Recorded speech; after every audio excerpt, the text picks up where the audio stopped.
Hello friends, today in this video we are introducing to you about a great mystic of Tibet of 20th century, Tuesday Lobsang Rampa. Before we start, please be sure to subscribe our channel and help us grow in YouTube. If you search Lobsang Rampa on Wikipedia, it will show you the picture of British man. The question is, if he was British, how can he be a Tibetan monk?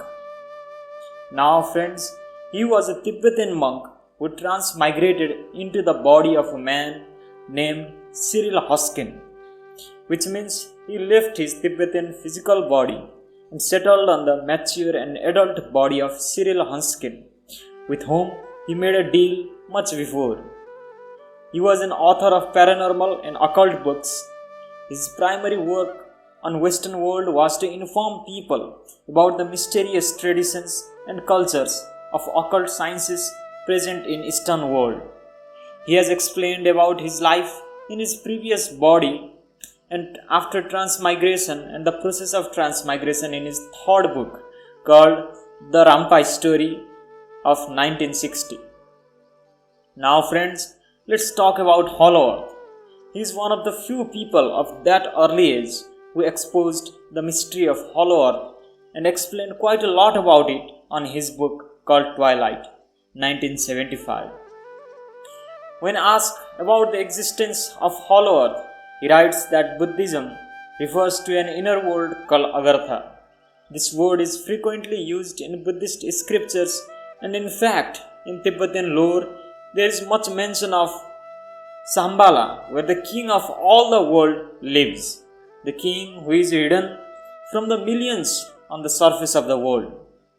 Tibetans firmly believe in the king of the world living inside the world, not as some sort of demon, but as an extremely good king, a good spiritual ruler who is alive in two planes at once. The physical plane, where he lives forever and ever, and the spiritual or astral plane, where similarly he lives forever and ever.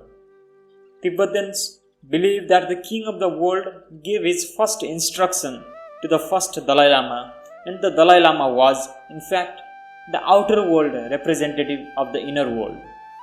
He further writes, certainly, there are tunnels in Tibet which go deeper and deeper and deeper, and there are many legends about strange people coming up through those tunnels and holding converse with lamas of high degree. As I have written in some of my books, I have been in some of those tunnels, and I have also been in some of those tunnels in Ultima Thule.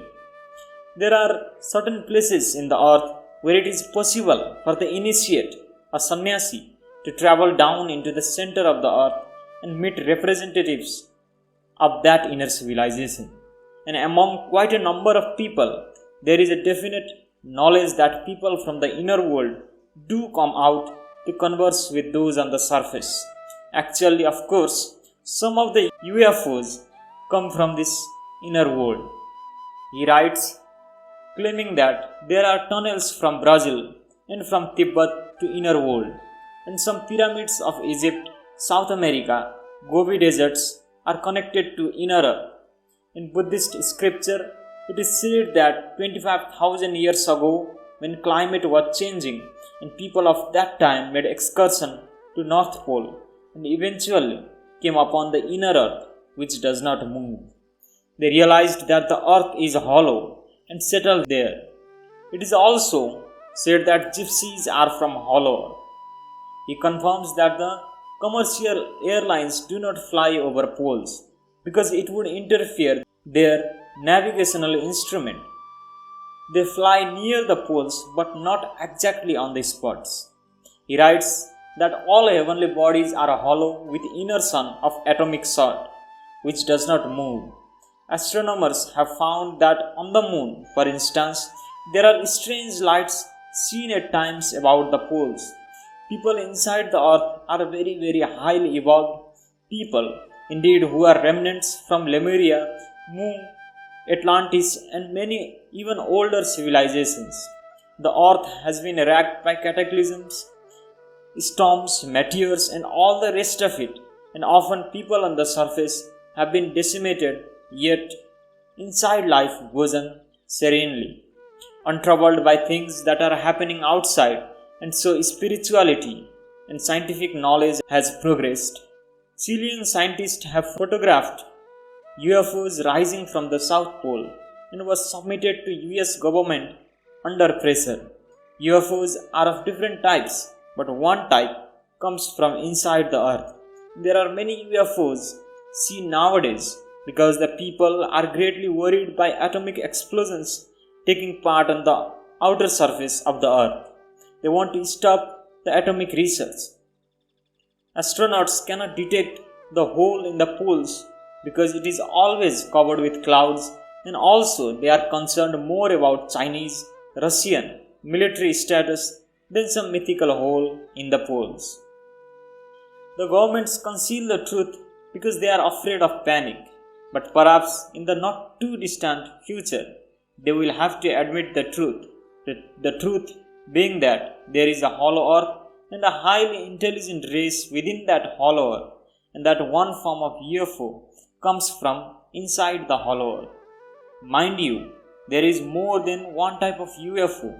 One type comes from outer space, another type comes from inner space, that is, the inner side of the earth. Considering the crust to be 800 miles, the total space inside earth would be 2.9 times greater than the moon, and there is more land than water inside the world than outside. At last, he says that he had studied a lot about it and encourages us to do the same. If we study the books about hollow earth, then we would also come to the same conclusion.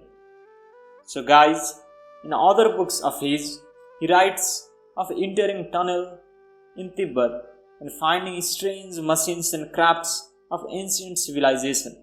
You should definitely read his books to find out more about the hidden but fantastic truths about our earth. And thank you all very much for listening and watching our videos. Don't forget to hit the subscribe button. Goodbye.